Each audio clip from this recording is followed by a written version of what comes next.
guys. Now I'm actually broadcasting live from from both pages, from our sex, dating, and relationships page, as well as from our personal page. So it took me a minute to kind of figure out how to do this at the same time. So I apologize for being a little tardy, but I appreciate you guys for being here on our anniversary to share this very special moment. It's tough being on here, especially without Nick, but you know, I'm just going to press forward. I prayed, I asked God to grace me to do this, and I believe he's going to do just that. So thank you everybody for getting on. Like I said, it took me a minute to kind of figure out how to go from both pages. About 2 weeks before Nikki passed, it's so funny, like we had been like kind of talking about going back and starting back on our sex, dating, and relationships page, and I said, you know, I think we should broadcast from both pages, but of course it was going to be easier because I was just going to do one from my phone and one from his phone. So it took a minute to kind of figure it out, but we really knew that God was leading us to start back doing our sex, dating, and relationships blog, just because we would get like inboxes from people just kind of asking questions. Hey everybody, let me just speak. Hey Toya, thanks for coming on. Thank you guys so much. I was just gonna jump right into it, but everybody's speaking, so I just wanted to take time. Hey Chris, Manu, thank you so much for getting on. Hey Satin, thank you guys. Hey April, I know it's been a minute. Hey Latoya, thank you guys so much. Hi Jasmine. Hey Charity, Wendy. Thank you guys so much for getting on and supporting me in this very tough time. I know probably everybody who's getting on probably have never experienced what I've experienced. You know, losing a spouse is literally a pain that nobody, hi Shay, that no one can really relate unless you've gone through it. You know, it's funny because I get different people that try to compare it to losing like a big pillar in the family, like your grandmother, or, you know, no, it's not the same. I've lost my grandmother on my dad's side, and so I've been on both ends. I've lost my grandmother and now my husband. So when I tell you, it is like, I won't say day and night because you're gonna still hurt, but literally losing your spouse is like losing a piece of yourself. And so you'll never be able to understand that unless you've gone through that. So it's just funny that people try to compare it. I'm like, there's really no comparison to anything like that. You literally have to be in that moment to experience it to kind of know. But anyway, I'm not going, because I don't want to cry. I said I was not going to cry on this broadcast, so I want to just kind of stay on task. My main objective, honestly, is to just motivate and inspire you guys to believe God for your husbands or for your wives if you are a guy. Just because it was something that was dear and near to both Nikki and I. I mean, literally, it was something that we held so dear to our hearts, and I just thank God for bringing us together so that we can share with the world, you know, our heart for being celibate and really choosing to do it His way.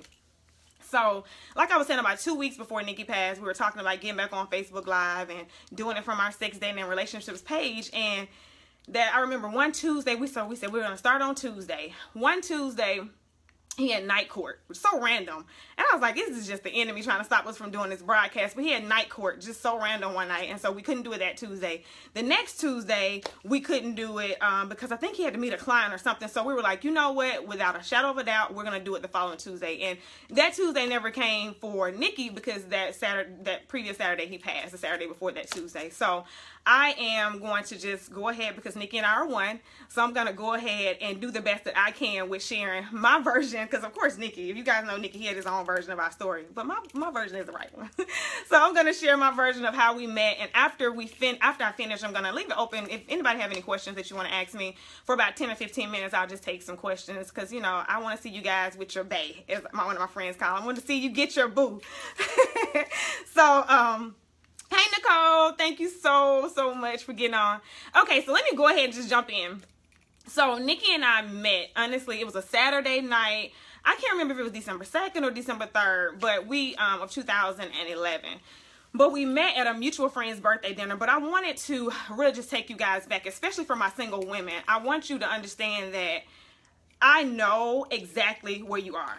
Trust me. And I know you may, like, especially you know, say, oh, well, she's married and she doesn't get it. So when I would put up different posts, I don't think people really understand that I was in it. Like, I was in the trenches, you know. I was that one at home praying and believing God, and nobody believed me, you know, that I was going to get married. Nobody, because they thought that, you know, I was believing for too much. You know, I had this list of things, and I'll get into that later, but I called it my non-negotiables. And I don't care who you were, how fine you were, how much money you had. If you did not meet my non-negotiables, we were not going to get married. Like, you were not the one. You were not my husband. So, and I just made sure that I stuck with my list, and my list was not unrealistic. Like I said, I'll get into that, but it definitely is. It set a standard to let it, just nobody could just walk up to me and just tell me that crap that, you know, oh, God told me you're my wife. No, that was not going to happen, because I hear from God, and he's going to tell me, he's not going to tell me that somebody's my husband without, you know, telling me to. So, I just want you guys to know that I understand the season that you're in if you're single. And I just want you to be encouraged, because there will be a lot of naysayers. So just get ready. If you haven't already experienced it, you're going to get some people that just not going to get it. Not because they don't love you, not because they don't want to see you happy, but just because they don't understand, and they don't have the faith that you have, and they don't really know how to meet you where you're at. So you just have to pray for them, because I promise you, those same people will eventually come around, and they'll see how God is going to bless you, and then they'll want to know what you did to get your bae, to get your husband. So just stay encouraged, guys. I know it's easier said than done, but I just wanted to let the ones that just became friends with me, maybe you just became my friend on Facebook, and so you don't really know that I was literally praying and believing God for about 3 years. I was celibate for 3 years before I met Nikki. There were a lot of lonely nights, a lot of times where I didn't understand, and I wondered, where was he? Because this is the thing, as a single person, you feel like something is wrong with you. That's just the honest to God truth. Like, when you're single and you're getting older, the thing that you wonder is there something wrong with me? You know, and then you get people that come up to you and say, well, you're attractive, you're nice looking, you're pretty, whatever. And you know, you're successful. Why are you single? So then you start looking at yourself like, oh my gosh, then I must have the plague or something. Like, something must be wrong with me. I just want to let you know there's nothing wrong with you. There is absolutely nothing wrong with you. You have standards. And because you have standards, that's why you're still single. And you're believing God. Now, I'm going to also use that term loosely when I say that there's nothing wrong with you, because I thought there was nothing wrong with me. I thought I was perfect, right? We think that we got it together. But God had to reveal to me that there was indeed some things that I need to work on before I could receive Nikki. And again, I don't have enough time in this broadcast to go over all of that, but I'll come back later and share with you guys the things that God led me to do and Nikki to do before we could receive each other. But I don't want you to start looking at yourself like there's something wrong with you, the fact that you're single. Just keep believing God, and the best thing you can do is just show them how big God is when he sends you your man of God or your woman of God. Okay, so on to our story. So Nikki and I met at a mutual friend's birthday dinner. I never forget. Honestly, I remember this like it was yesterday. So I remember, this is key to single women, I remember that I was busy serving my friend. It was my friend Charity, and I said, you know, she was kind of dealing with some issues with, she's married now, but it was her boyfriend at the time. And, you know, just typical relationship things. They were having an argument, and I didn't want her to be sad on her birthday. So I said, well, we're not going to stress about whatever you guys are arguing about. I'm just going to be a friend, and I'm going to really pour into her. And I'm really big on birthdays anyway. Like, if you're my friend and it's your birthday, I make the day all about you. So I wasn't going to treat her any different. And I wanted to go a step above, because I know that she was kind of dealing with some things with her boyfriend at the time. So I remember that I just went all out. Like, I went to Columbus, Georgia, purchased her this beautiful cake. You know, everything was just all about her. And I remember calling her that day, and I said, Charity, I was like, you know, it's your birthday, you know, you're my girlfriend, so I want to put on a nice dress and look cute, and, you know, just kind of do it almost like it's a girl's night. But I said, listen, are those church people going to be there that's going to be judging because my dress is tight? And I remember I was like, listen, because I don't want to be around any judgmental church people that's going to be talking about my dress, because I just want to be me. Like, I want to just wear my little nice fitted bodycon dress without anybody judging me. She was like, Falon, I promise you there's not going to be anybody there like that. And I said, okay, girl, well, yes, let me go ahead. Let me come on out. Let me celebrate you. So I remember getting dressed. And at this time, I used to work in Macon, so I would come to Atlanta on the weekends. So my sister and I were living at my mom's house, like on the weekend or whatever. I would be there. And I remember, like, really making it a big deal about my dress, making sure my dress fit right, and that I was looking good. And I was like, it's been a while since I've been out. Like, I just want to look together tonight. And I had no idea, of course, that I was going to meet Nikki. It was all about Charity. I just wanted to make sure that I was representing my friend well. So I remember getting to the dinner, and I got there a little early because I had the cake. So I wanted to get there, and I made sure that I was like, okay, let me take the cake and let me, you know, give it to the people in the restaurant so they can keep it refrigerated. So I remember doing that, and I remember that nobody was there because I remember specifically looking around. Now, anybody who knows me personally know that I'm always late. Sorry, God is working on me. Pray for me. But Nikki and I both, we're always late. So I made sure that I was on time, and so I looked around and nobody was there. So I was like, score, I made it on time to make sure that this day is all about her, right? So I remember I had to go to the restroom, and so I went to the restroom, and when I came back, it was like somebody snapped their fingers and the whole room was filled. So everybody was there. Everybody had arrived. I think it was like maybe a few people before I went to the restroom, but when I got there, like all the seats were filled, every seat except for the one across from Nikki. And I remember looking at the seat like, oh, I do not want to sit across from him. Like, first of all, I didn't know him.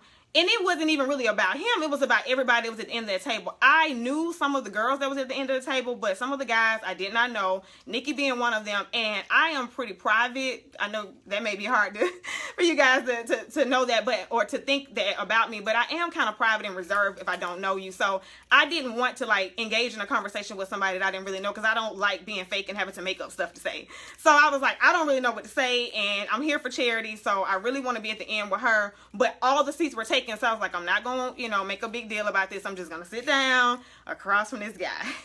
So I remember sitting down across from Nikki, and Nikki, being Nikki, completely like just took over. He took over the whole conversation. And I remember sitting there like, who is he? Why is he doing all this talking? And I'm ready to go. Like, I was like, I don't want to be rude, but I have my phone on, do not disturb. Sorry, guys. But I remember him being very, very obnoxious. So I remember him saying something about one of our friends at the end of the table was from Florida, and he started talking about the strip clubs, and I was like, sorry, my aunt keeps calling. TT, I am on Facebook Live if you're watching. But anyway, I remember that, oh gosh, what was I saying? Yeah, he was talking to the girl, and he found out she was from Florida because he was just kind of going around the table wanting to know where everybody was from. And I was like, the one thing that you could think about from Florida is strip clubs. So he started naming all the strip clubs that he used to go to in Florida. I'm like, oh, he is rude. Like, oh my gosh, this is like unbelievable right now. So then he turns the conversation on me. So he kind of started going around the table, like just asking people different questions. So I remember he was like, you know, I heard you go to the church. And because another guy at the table was like, yeah, she go to World Changers. And he was like, yeah, I heard you go to the church. And I was like, I do. You know, because by this time I'm just like, why are you, like, what are you going to say? Like, you're going to come for me now? You know, that's kind of what I was thinking. And he was like, well, just, no, he asked me, like, do you go to the church? And I remember getting up. I answered him. I said yes. And then I think I went down to do something with charity. And when I got up and I came back to sit down, he was like, does Pastor know you wear, you know, dresses like that? And I was like, what is wrong with you? And I was like, excuse me? And he was like, I'm just wondering, you know, you say you go to World Changers. Does Pastor Dollar know that you wear a dress like that? You wear dresses like that? He's like, what about, this is one of those spike earrings. Ladies, you know about the spike earrings. I had the spike earrings on, which was so outside of my comfort zone, but I was trying to turn up that night and really look cute. So, and it's crazy because the one thing I was self-conscious about, of course, he called me out on that. So he was like, those spike earrings, you know, so, you know, does he know that you dress like that? And I was like, you know what, I'm not really sure, but, and I remember trying to say something else, but he like laughed. You know, Nikki has a very loud, obnoxious like laugh, and I remember him laughing, and I was just so taken back. I was just like, you know what, whatever. I just kind of remember blowing him off. So then I think he saw that he was making me a little uncomfortable, so he, oh, I forgot to tell you guys, he also asked me, did I have butt injections? Did I have injections in my lip? And I was like, okay, you the typical Atlanta dude that I run from. Like, right now I'm about to just, okay, I'm saved, but I'm about to let you know. Like, I literally was like, I'm about to go off on him real quick. But I just remember looking at him like, how dare you? He was like, I hope you're not offended, but I just wanted to know, like, do you have injections? Like, have anybody ever asked you? Yeah, guys, like, he really was like a total jerk, okay, the first night I met him. So I remember just being like, this is not real. Like, this guy is unbelievably rude. You know what I mean? And he's like one of those guys that take over the conversation. So I felt like he was that one that always wanted to just hear himself speak. I hate guys like that. Like, I can't stand that. So I just remember thinking, charity party need to hurry up me over with so I can leave and get out of here, you know? But towards the end of the party, he kind of toned down. I don't know what it was, but he kind of toned down a little bit. And he asked this one question that caught my attention. So he said, you know, I have a question to ask you guys, because at the end of the table, there were both girls and guys. So he just started asking, like, started this conversation. And he said, how soon, I always mess this up, so Nick, you're gonna have to help me. I think he asked, how soon would you tell a guy when you first meet them, how soon do you tell them that you're celibate? And I was thinking to myself, oh, I got this, like ASAP, first conversation, I have the answer, please get to me so I can give my answer.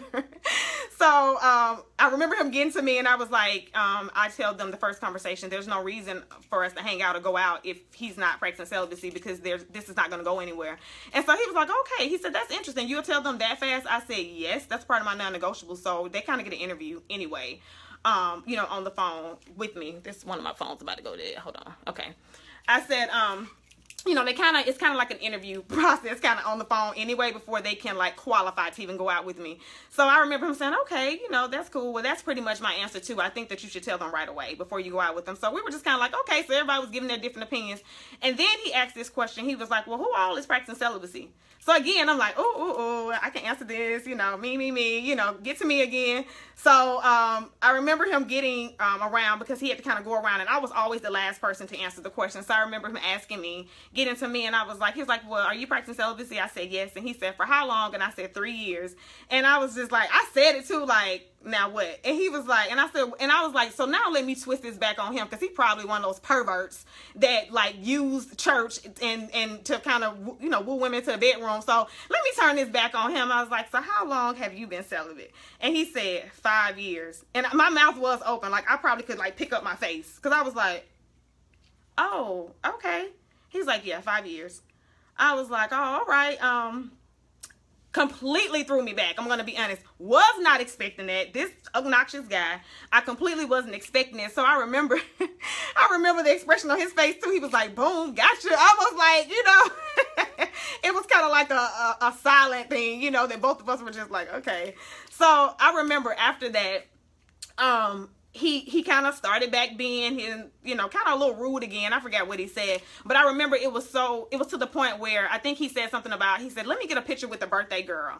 And I said, oh, okay. So I went to go, because I thought he was asking to get a picture with like her friends. So I remember walking over there to like get in the picture, and I put my arm around, I was posing and smiling and everything. He was like, no, I didn't mean with you. I meant with just the birthday girl. I was like, oh my gosh, like, this guy, I can't stand him. And I remember like grabbing my coat and just storming off. I was like, Charity, I'll talk to you later. And so I grabbed my coat, I stormed off. I called one of my friends in the car. You know, I did that whole thing. I talked about him all the way home. And the next morning, it was so heavy and so on my heart that I told my mom, because we were getting ready for church, and I walked in her room and I was like, Mom, I met this guy that was like one of those church people that's very judgmental, and he was talking about my dress was tight and my earrings. And I was like, oh my gosh, I hate people like that. I was like, that's why people run away from the church, you know, for people like him. And I just remember just going on and on and on. And my mom was just quiet, just putting on her little clothes and putting on her earrings. And she said, listen, baby, let me tell you something. She said, all that stuff that he was saying all that about your dress because he wanted to see what was underneath it. Trust me, he liked what was under that dress. And I was like, no. I was like, he is not that type. He's one of those judgmental Christians. She was like, listen to your mom. She was like, he wants you. She was like, he like you. That's why he was coming at you so hard. She was like, girl, that's the oldest trick in the book. Like, she was just going on and on and on. I was just like, my mama old. She don't understand. Like, she don't even get what I'm trying to tell her. So I remember walking out the room like, man, she just don't get it. Like, I'm just going to have to talk to my sister because she just don't get this. So I was so mad. I was mad the whole day at church. Like, Nikki had me on fire because I feel like he one of those people that run people away from the church. And I'm like, I hate people like that. So I remember just really being mad that whole day. The next day, he sends me a friend request on Facebook. And I remember looking at the friend request like, clearly, this guy just want to judge me some more. I was like, I still got club pictures. When I was in the world, I still got those pictures on my page. I don't need him coming on here. I've been delivered, but I hadn't deleted them yet. So I don't need him coming on here talking about me, right? You know, so I'm like, I don't know if I'm going to accept his friend request. So I remember I said, this is back in the day, guys, when Facebook would say so-and-so just became friends with so-and-so, like it would list it on your timeline. So I said, let me see if he sent Raquel, Lisa, Alexis. Let me see like my friends. Let me see the girls that was at the dinner table that I know he knew prior to me. So let me see if he sent them a friend request the way that he met there. So I remember looking on his timeline and it didn't have anybody recent that I knew that he was friends with. So I was like, I think he may be feeling me. Let me see. So I accepted the friend request, and look, I'm sorry. Let me go back a little bit. At the dinner table, I will admit, Nikki had me intrigued. I was interested in him, and not necessarily like, oh, this is my husband, or this is somebody I could even date. I was purely interested in him. He piqued my interest because he was a guy that was celibate and open about it. He was very vocal about being celibate. And then he told me that he had a radio show and all that stuff or whatever. And I was like, man, you know, you don't see many guys, A, that are celibate, and B, that are bold enough to like literally have a whole platform, a blog talk radio show where they're very vocal and open about their walk with Christ. And, you know, and I'm like, you know, you just don't see that. I had only met one other guy in my entire walk of being celibate that literally walked up to me one day in the gym, told me he was interested in me. He was like, look, I'm celibate. I love God. You know, and no woman is going to come between my relationship with God. So if you're not on board with that, then there's no need for us to exchange numbers. I remember looking at him like, where did you come from? I wasn't interested in him. He wasn't my type, but I was just like, that's kudos to you. Like, for just stepping to me like, listen, this is my stance. You know, either you take it or leave it. So I love how bold he was. So Nikki was the only person that I had ever seen do that, you know, and I was like, wow. So I remember being very, very intrigued by him, and I wanted to know more, but then he came and did me like that at the end of the party, so it kind of took me back to where I just didn't like him. So, okay, so back to the Facebook thing. So I remember I felt like he was dissecting my page, so I said, I'm going to dissect his page because I wanted to have a comeback if he messaged me something sideways. So I remember digging. I'm talking about, y'all, I was digging so far in that boy page, and I couldn't find anything but positive stuff. I'm like, man, maybe he, I don't know. Like, it was kind of confusing. So I remember talking to Charity that next day, and I was like, Charity, you know, Nikki sent me a friend request. I don't know if I should accept it. You know, he was so rude at your party. She was like, girl, that's just Nikki. I'm going to have a talk with him. Because I don't like how he treated you. And I remember her, you know, just kind of saying all that stuff or whatever. So fast forward, Nikki had I ended up accepting his friend request, of course. And all he said was, thanks. I think he wrote on my timeline, thanks for the ad, Falon. And my sister like joked him. She was like, he's so whack. Like, who come on your timeline and say thank you for the ad? Like, who tell you thank you for the ad? I remember saying, I don't know. This guy is different, but you know, I didn't really know what to say. But I remember my sister making fun that he put that on my timeline. So anyway, what happened after the timeline thing? He posted a show, and the show was what do single, saved, successful men look for in a single, saved, successful woman? I think it was something like that. But I was like, bingo, I would love to know. So I remember saying, I cannot wait to tune in to this call, because, you know, it's like the question all of us women, right? We want to know, what are you guys looking for? Like, we're ready, we want to be married, like, what are you waiting on? So I was like, man, he's going to have a panel discussion, so that means it's going to be just a variety of viewpoints, and I was like, this is going to be perfect. But honestly, I got on there to hear his viewpoint, so I really just wanted to hear his heart and what he thought about the subject. So I remember this is when his show used to be really late at night, like around 9:30. I used to work in the OR, so I used to have to be up at like 5. So I was like, man, I don't know how long I'm gonna be able to stay up, but I got to hear this show. So I remember tuning in, and so Nikki got on, and he was like, you know, introducing himself, saying he was the host, and so he went through the whole panel and introduced everybody. And I remember he started asking questions, and I was like, when is he gonna answer? Like, why is he just asking them questions? Like, I want to hear from the host. I remember thinking to myself, I'm gonna hang up. Like, I want to hear from the host. And so he one of his friends, I think his friend named Dean, I think he asked the question back, and he was like, well, what, you know, Nikki, what are you looking for in a single, successful woman? And I was like, thank you, Jesus, you heard my prayer. I want to hear from him. And Nikki was like, oh, I'm the host. This show is not about me, so I won't be sharing my viewpoint. I said, oh, click, I'm gonna hang up. Like, this is the only reason why I got on here, but I stayed on because I just wanted to hear everybody as well. But I was very disappointed because I really wanted to hear Nikki, but I was just like, okay, whatever. So I remember getting off of the call, and I just sent him a message, and I was like, great show. And honestly, guys, it wasn't me. Like, I really just wanted him to know that the show was really a good show, and it was very needed, you know. And I really love seeing men, like, on fire for God like that. But I didn't put all that. All I said was, good show, thanks for sharing, and basically keep doing what you're doing. I wanted him to keep up, you know, so other men can be inspired and can see that, listen, it's cool, like, to live for Christ and do it his way. And he messaged me back, and he was like, well, thanks so much for listening to my show, and blah, blah, blah, blah. And I don't know. I think that was pretty much it. So I was a little confused after that, right? So I'm like, I think he's interested, but I haven't heard a peep from him. I'm talking about a whole week had passed.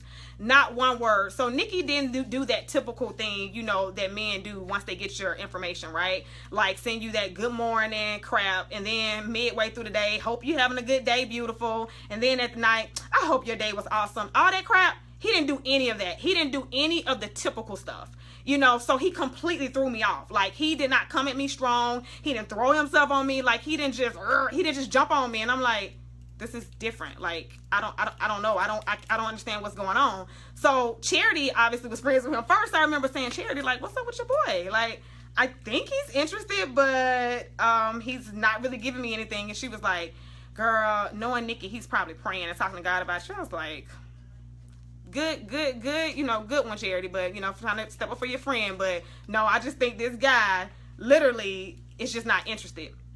So then this was, now mind you, this was the beginning of December, right? I didn't hear from him anymore until, you know, he sent the message and told me thank you for watching until Christmas. Christmas, he sends me an inbox and said, Merry Christmas, Falon. I was like, okay. Now, you know, as women, what we do, right? I read into it. I took the message to my sister. I called Charity. I was like, what does this mean, y'all? Do y'all think he sent this to somebody else? Like, you think this like a general, like, message? No, but it had my name. Like, it said, Merry Christmas, Falon. Like, that means that was for me. Like, I think that was for me. Like, do you think I'm reading too much? My sister was like, I was like, what should I say? Like, tell me, what should I say? She was like, relax. Just say Merry Christmas, Nikki. And I was like, no, like, I gotta say more. She was like, Nikki, chill. Like, just say Merry Christmas, Nikki. I remember I was tripping. So I sent the message back and I was like, Merry Christmas, Nikki. And I remember, like, fast forward, after we actually started speaking, I told him about that. He was like, it was exactly what he wanted. He wanted me to read into it. Nikki was just a jokester. Like, the whole thing was a joke to him. So I remember being like, oh my gosh, this guy is crazy. So anyway, I sent the message back.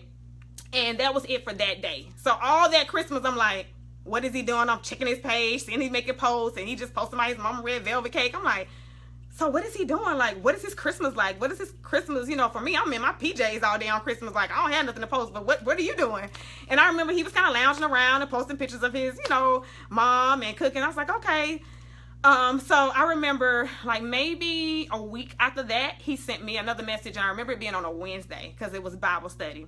Now, remember, guys, I work in Macon, so we have satellite churches. So on Wednesdays, I would go to the satellite church in Macon, and on the weekends, I would drive to Atlanta and go to the Dome. So I remember he sent me a message. Now, this is the one Wednesday I got off kind of late, and I was tired, right? So I remember sitting on the couch, and I was like, I'm just going to probably watch it from online today. I'm tired. Nikki sent me a message. She was like, hey, you going to, he's like, you going to Bible study? I was like, yep. I remember jumping up, putting on my clothes, like, yep, I'm on my way to Bible study. So, because I didn't want to think that I was like, you know, a slacker Christian or something. So I remember putting on my stuff and going to Bible study. But check this out, y'all. So, like, matter of fact, I didn't message him right away. I think I waited till I got in church or something. After church, I was like, yeah, I was in church. I'm sorry, I know that's horrible. But I was like, you know, I'm in church or whatever, and I'm sorry. I know that is like terrible, but and then I remember asking him, did you go to church? And he was like, oh no, I didn't make it today. He was like, I had my little brother's basketball game to go to, and I was like, blank face, blank stare, like, are you freaking kidding me? I rushed to church, I was tired, and I did all this, and he didn't even go. He told me that his little brothers had a game, and so he was at their game, and so he was gonna miss this Wednesday. And so that's when I was like, oh my gosh, my little brother played basketball too. And he was like, my brothers are in high school, so we started talking about our brothers. Our brothers are a year apart. He has twin brothers, and my brother is they're all three of them are a year apart. And so I remember it was at that point when we started actually having a conversation on Facebook. Like, it went from, you know, how old are your brothers? You know, where are you from originally? You know, all that kind of stuff.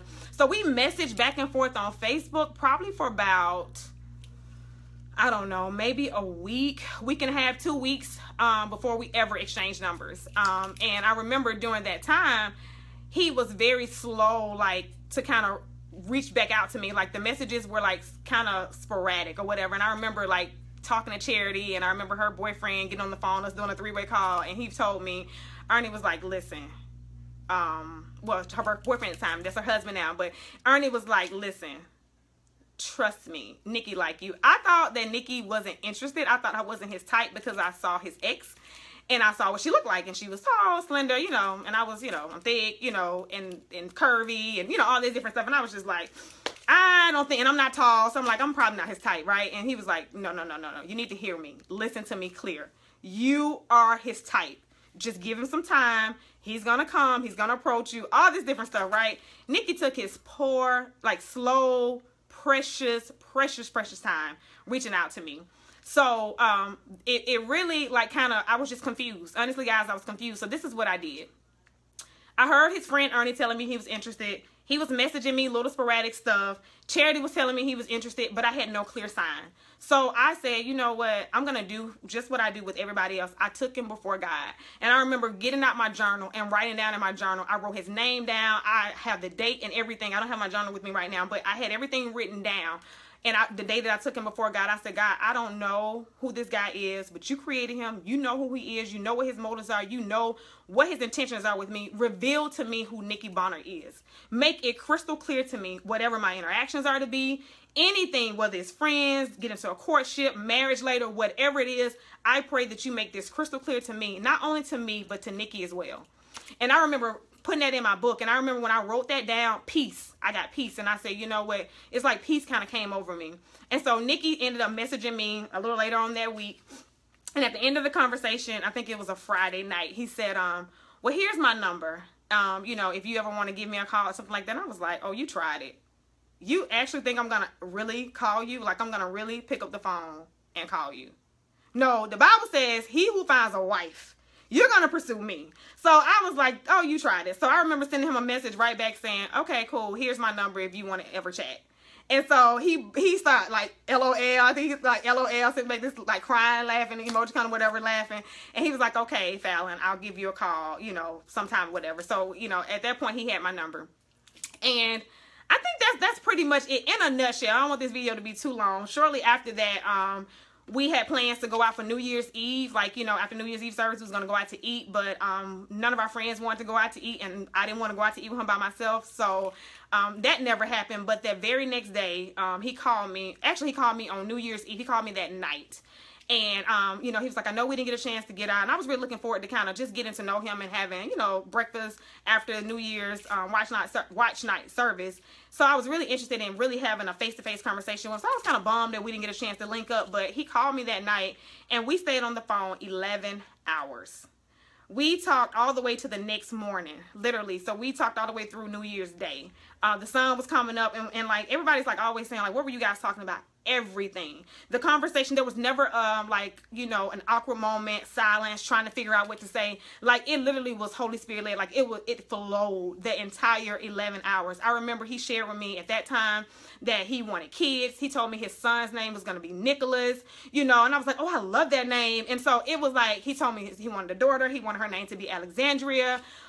You know, he had literally told me everything. And so I was like, man, like, so we kind of were just sharing our heart to each other, like, just as God was leading us. Like, I'm never really that open with people, but I just felt comfortable talking to him. Like, it felt like I was just talking to a friend I had known for years. Like, it was amazing.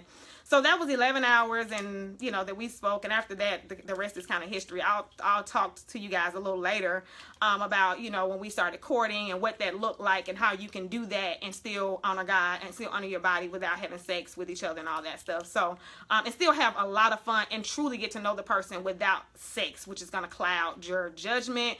It's going to just make things foggy. It's going to complicate things, and you just don't want to do that. So you truly want to honor God with your body. And a man of God is going to do that. He's going to honor, first of all, he's going to honor God. And because he honors God, he's going to honor you. And so he's not going to violate your body. He's not going to try to have sex with you. You know, you're going to get all the guys to tell you all this crap. You know, I honestly thought that when I would hear pastors say, you know, these guys talking about they want to test drive it before they buy the car. Like, I'm like, that's whack, pastor. Like, nobody says that anymore. How about somebody actually said that to me? I was like, wow, like, guys are still using these whack lines. Like, I thought that was old school, but they are still using those lines. So just know, guys, that nobody has to test you out or any of that craziness, you know. Trust God, believe God, and I promise you, he will give you your heart's desire. There were a lot of sleepless nights, a lot of lonely nights, but when I tell you every single second, I think I've said this before, of me waiting and believing God for Nikki was worth it. every single minute was worth it, because I truly got Ephesians 3:20. There gonna be things, guys, that you just your mind, you're not gonna know what to pray for. Like, there's just gonna be some things, because you've never been married before, so you don't know what to pray for. You don't know the specific things that you need to have that's going to be vital to your marriage. There's no way for you to know. And not even another married couple can tell you, because every marriage is going to be different.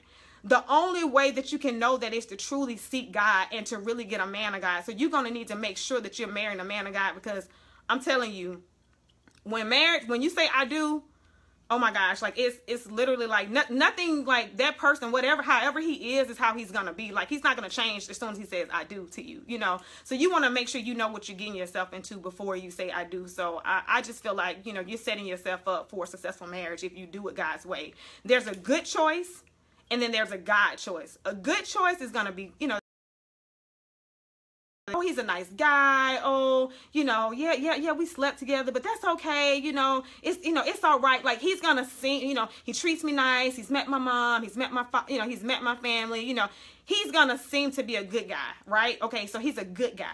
Let me tell you the difference. A God choice will bring you closer to God. He's going to completely change your life. He's going to be the real MVP. Like, a God choice is going to stand out. He's going to set the bar. Like, he's going to set himself apart from any person that you ever dated in your life. He's going to give you a feeling like no other person has ever given you. And it's not going to just be a comfortable, like, oh, this is a good guy feeling. It's going to be like you have no reservations for spending the rest of your life with him. Like, literally, you're going to look forward to spending the rest of your life with him. Like, it's going to be an excitement that leaks in your spirit. Like, I promise you, it's going to be that peace and that joy that can only come from God. That's a God choice versus a good choice. So I just want you guys to be very clear, and I'll talk about that later on another broadcast. We're going to dig deep into truly how to identify a God choice versus a good choice. So, all right, that's it, guys. I want to go ahead and leave it open now for questions, because like I said, I could talk all night about Nikki. I love him. I miss him. He has truly impacted my life. He was a true world changer. He left a mark in my life that would never, ever, ever be erased. And so I think that's what we want in our spouses. We want them to truly impact and permeate every fiber of our being. And that's what Nikki did for me. And that's what he's done for our son. So, I'll leave it open for questions now. If you guys just want to just pick my brain, ask me whatever, about 10 or 15 minutes. So I'll just be looking at the comments. I see one come through, then I will, you know, I'll answer it if you guys have any. I know you guys message me, you inbox me all the time. So now is your time to ask me questions, because you may have something that somebody else have. So don't be shy. We're all family here. So just ask, you know, whatever God is leading you to ask. Thank you, Yuna. Hey, Renetta. All my world changers peeps. Hey Dale. Hey, Carrie. All right, guys. Any questions? Anybody? I don't see anything come through yet. Yes, guys. I think that the good choice thing was a huge eye opener for me. Like I said, I'll share it, you know, some more in another broadcast. But it took me about, I read the book Choosing God's Best, and it talked about the good choice and the God choice. And I remember it took me reading it 2 or 3 times, and I remember the 3rd time I got revelation from it, and that's when I was like, I got it. And I think maybe 4 or 5 months later I met Nikki. So I'm telling you, like, once you get a hold of that, it's going to be phenomenal. A good choice, you're going to tell them you're celibate, and he's going to be like, oh, that's cool. I've been wanting to try that. No, we're not trying anything out. Like, I'm not going to be your test dummy, and you're not going to be mine. So, but a God choice is going to be leading you, because that's what he's going to do when you get married. So he's going to lead. He's going to lead from the beginning. So you're going to know a God choice. He's going to like just be that Boaz. Like, he's going to just walk up like, and just like, I'm telling you guys, like, he's going to take over. He's going to take over. He's going to be leading you to God. Like, Nikki would like beat me to church. Like, even after we got married, I'm like, dude, like, he want to go to prayer. He want to go to corporate prayer. He want to do everything. I'm like, well, praise God. I mean, I used to go to corporate prayer, but, you know, sometimes I'm a little late. Nikki would get mad. He would get so mad. Like, literally, he was like, I'm going to start leaving you. He's like, Pastor Dollar started leaving Pastor Taffy and started going, I'm going to leave you. I'm like, dude, it's not that serious. So here's a question. How long did you date before he proposed? Good question. I think, let me see. So we met in December. He proposed Memorial Day weekend. When is Memorial Day? When is Memorial Day, sis? I can't remember. Let me see. I think Labor Day is, I don't remember. I think maybe 4 months or so. When is Memorial Day? You don't know either. Whenever Memorial Day is. So I guess maybe 4 months or so. He proposed, I think. Things went kind of fast, guys. Like, once we met, I started this thing where I dumped dating. And so I was very vocal and very, open about the fact that I was no longer going to date. And so if you wanted to pursue me, then we would enter into a courtship. So Nikki he was familiar with Choosing God's Best, the book and everything. And so he was like, absolutely, I'm willing to do the courtship thing, and I think we entered into a courtship probably maybe 2 or 3 weeks after we met. Like, it moved fairly quickly, all the way to the point where one of my friends was like, Falon, you think you're moving too fast? I'm like, no. And I'm going to tell you why I know I wasn't moving too fast. You got to be able to hear from God for yourself. Now, you want other people around you. Absolutely. You want your friends. You want your family, because they're going to be able to see things that you probably won't be able to see. But when you are truly, I'm talking about on your face, seeking God, he's not going to let you make that mistake. Now, if you make the mistake, it's because you chose to just disregard the signs and the things that God is telling you. So if you catch a question, sis, let me know too, so I can answer. I'm sorry. What is your advice on marriage? Okay, hold that one in. So if you disregard, that's going to be you, because God, we're free moral agents, and God gives us, he let us choose. He's not going to force you to marry somebody. So just know that if you are like really heartfelt and you're on your face and you're praying, you're saying, God, I want your best. Show me this person. I don't want to make a mistake, God. This is forever. Like, I want to do this one time. I want to be done. I don't want to be a statistic. I don't want to get divorced. God, show me. Please make sure that this person is the right one. I promise you, he'll meet you right where you are. He'll make it crystal clear. Most times, God will show you that day or the next day, like, he's not it. I mean, typically, he'll show you pretty quickly. So you have to make sure that you can hear from God for yourself. So God, I had already, I was used to knowing when he wasn't it. God would show me pretty quickly. And so the best thing that I can say, there was a peace. It was like a calmness and a peace when God was, I just knew he was just saying, move forward, keep pressing forward, keep pressing forward. So I knew that that Nikki was it. What was the question? What's your advice on, I lost it, good marriage? I can sum it up that way. What's my advice on a good marriage? My advice on a good marriage is to not keep any secrets, to truly be best friends. Nikki and I were really best friends. We didn't do that whole, you can't know my passwords on my phone kind of stuff, because when I was in college, I did the whole thing where you go to sleep, I'm slide your phone from under the pillow, I'm trying to figure out your password, I'm waiting till you, go to sleep, you're drunk, and, and then I put in your password and all your messages are deleted. That's the oldest trick in the book. I dealt with that, when I was in the world. So I knew that I didn't want to have that in my marriage. So Nikki actually, before we even got married, he gave me all his passwords to his Facebook, his cell phone. We know each other, everything. Pretty much most of our passwords are the same. So we are truly best friends. And so I think that's the first step, is to be completely transparent and to not have any secrets.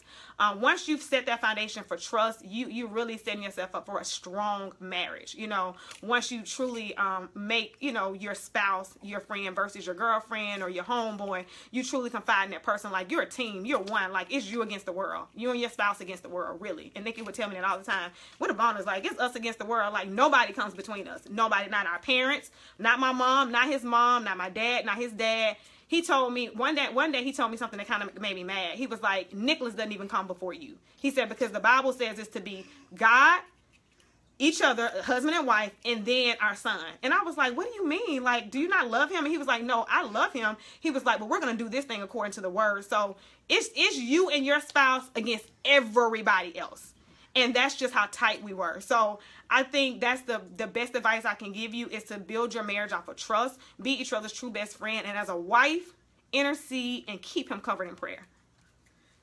Who's the author of Choosing God's Best? Oh, Dr. Okay, so who is the author of Choosing God's Best? It's Dr. Don Ronicky, I think. Ronico. Guys, you can Google it. Literally put in Choosing God's Best. They sell it on Amazon. I mean, and it'll pop up. I think it's, I was going to do this for another broadcast. I was going to bring the book, but it's like an orange and red book of a girl and a guy on the front or whatever. But I promise you, like, it's only one, Choosing God's Best. He has different versions. It's the same content, but he's changed the cover a few times. Wisdom for Lifelong Romance. Okay, so it says it's Choosing God's Best and then Wisdom for Lifelong Romance. So pick it up. It'll change your life. It changed mine. What's your advice for singles while waiting? Who do I need to? Oh, I'm sorry, Charity put down the book. What's the what now? What's your advice for singles while they're waiting? Who is that? She's it. Oh, she's it. Okay, she's at X. What is my advice for singles while waiting? That's a great question, and I forgot to mention it. So thank you, Chizette, for asking that. My advice is to get busy with the kingdom's business. And I know you guys are like, please don't tell me something I've already heard. I was tired of hearing it too. But it was really when I took my focus off of myself. Remember what I said I was doing when I met Nikki? I was serving charity. I wasn't there to meet my husband. I didn't even think in my mind that I would meet him that night. You know, sometimes you have that thought when you leave the house, like, maybe it could be today. Maybe I can meet him at the grocery store. Maybe I can meet him at the gym. Maybe that thought didn't even cross my mind. You know what I mean? Like, I truly was busy serving her. So as a single, the best thing you can do is take your eyes off yourself.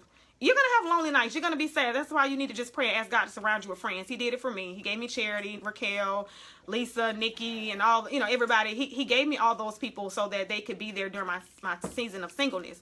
But the best thing for you to do is find yourself serving. Like, I started serving in the bookstore. Nikki and I basically, it's funny, we were serving in the same ministry. We never met each other there because he served. I used to volunteer before service and he volunteered after service. So we always missed each other. But, God is strategic. He meant for us to meet in that, non-traditional setting, I guess, not outside of church or whatever. But my best advice, if I had to sum it up, would be to get busy. Yeah, another charger. See something on my phone. It's to get busy. Oh, it's not going to let me charge it. Sorry, my phone I think was about to die, but it's to get busy serving. So if you can get busy serving God, like I promise you, he will take care of you. So my motto has been to get busy about the kingdom's business. When you're busy about the kingdom's business, then God will intervene and take care of you. So that's pretty much my advice. Start serving. Don't look at your situation. Take your focus off yourself. I also started volunteering at Good Samaritan, what is it? Good Samaritan, I think it's a medical center. It was like a clinic. I started volunteering at that clinic. I just kind of got involved with like giving to other people.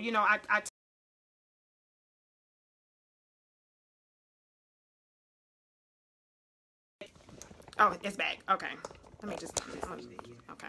All right, sorry guys. I thought I was about to lose you guys. But so get busy serving. Start serving others, don't do it like to get something. Like, I wasn't serving Charity to get Nikki. I was serving Charity because she's my friend and she was in a time of need and I wanted to be there for her. But I started taking my focus off myself and just, focusing on other people, and Nikki came shortly after. Any other questions?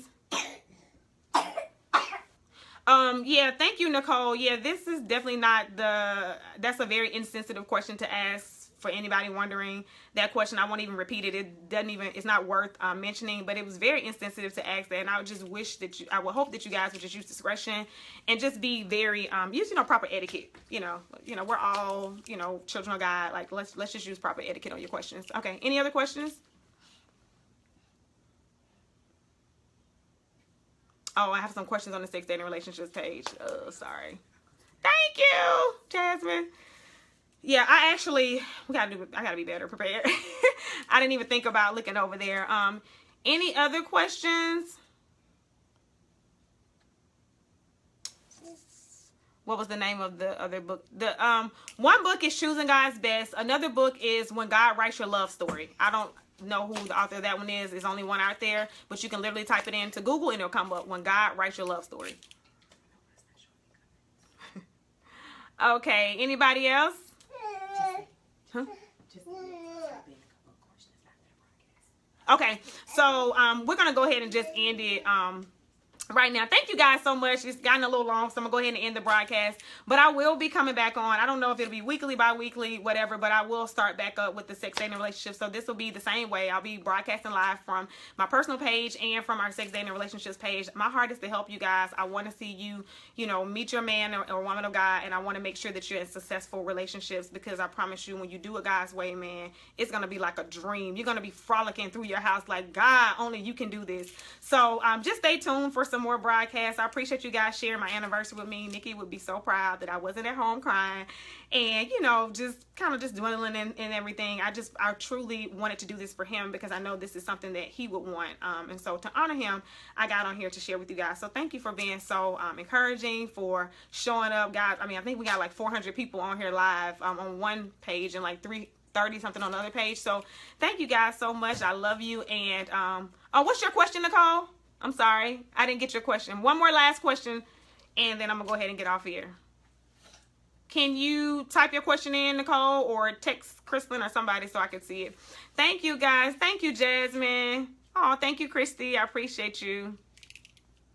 Thank you, guys. Thank you, Natalie. Charlene, thank you. Thanks, Shannon. I know we were messaging in the inbox, so I hope I answered some of your questions. Hey, Margaret. Hey, Cher. All right, guys. I don't see... Hey, Gloria. I'm going to start looking on this one over here, too, so I don't miss anything. I don't see you, Nicole. Can you type in your question? Hey, Shan. I'm sorry, guys, on sex, dating, relationships. Forgive me. Like, if I see your question after we get off, I will go in and I'll type in a response. I apologize that I couldn't answer it live. Or maybe I'll just wait and if you want me to, I can wait and answer it on another live broadcast if you want me to answer it publicly. But if you want a response right away, I'll do that too. Just let me know. I'll have a problem doing that. Anybody else? Okay, well, I don't see Nicole question. Thank you, Nicole, for praying for me. Yes, guys. Definitely continue to keep me uplifted in prayer. It is a second by second thing. I have my moments, you know, sometimes I could just be sitting there laughing and then I could just break out crying. It really and truly just depends. You know, this is tough.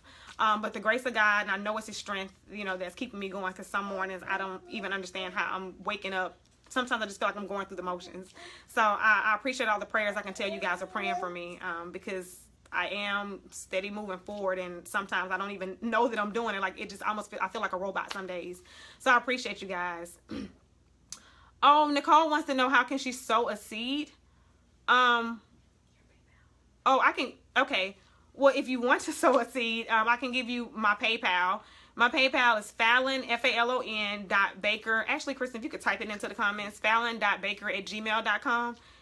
Obviously don't feel obligated at all, guys, but Nicole, I appreciate you offering or wanting to send something. You know, whatever God is, I don't want to block anybody's blessings, so whatever God is leading you to do, then you can do that. But I'll have Crystalline type it in the comments, so it will be in the comments, guys, if anybody wanted to do that. All right, thank you guys again so much for logging in. I'm gonna go ahead and end this now, and I will see you guys on the next broadcast.